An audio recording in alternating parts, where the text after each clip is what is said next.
A4, incidente tra due camion nel tratto tra Cessalto e Noventa di Piave. Uno dei due mezzi pesanti ha preso fuoco. In un attimo l'autostrada si è trasformata in un inferno di fiamme. Sul posto sono arrivati i mezzi dei vigili del fuoco dal veneziano e trevigiano. Intervento immediato per scongiurare ulteriori esplosioni e soprattutto per evitare che il fuoco potesse raggiungere altri veicoli.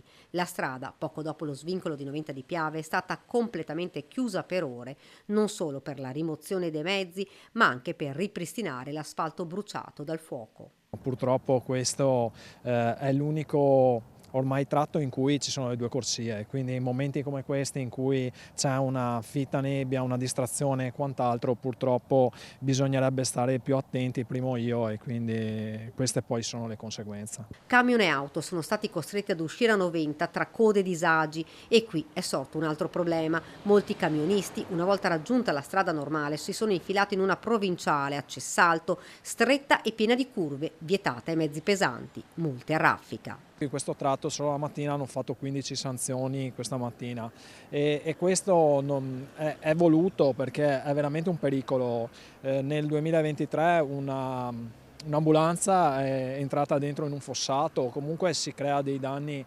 importanti anche a tutta la via e ai cittadini che abitano. C'è anche un ponte che comunque non è pensato per veicoli pesanti, essendoci il divieto, e quindi dobbiamo attenzionarla subito quando succedono incidenti del genere. Altro incidente sempre nella mattinata tra San Stino di Livenza e Cessalto in direzione Venezia. In questo caso sono rimasti coinvolti tre mezzi pesanti, tra cui una cisterna di gas fortunatamente vuota.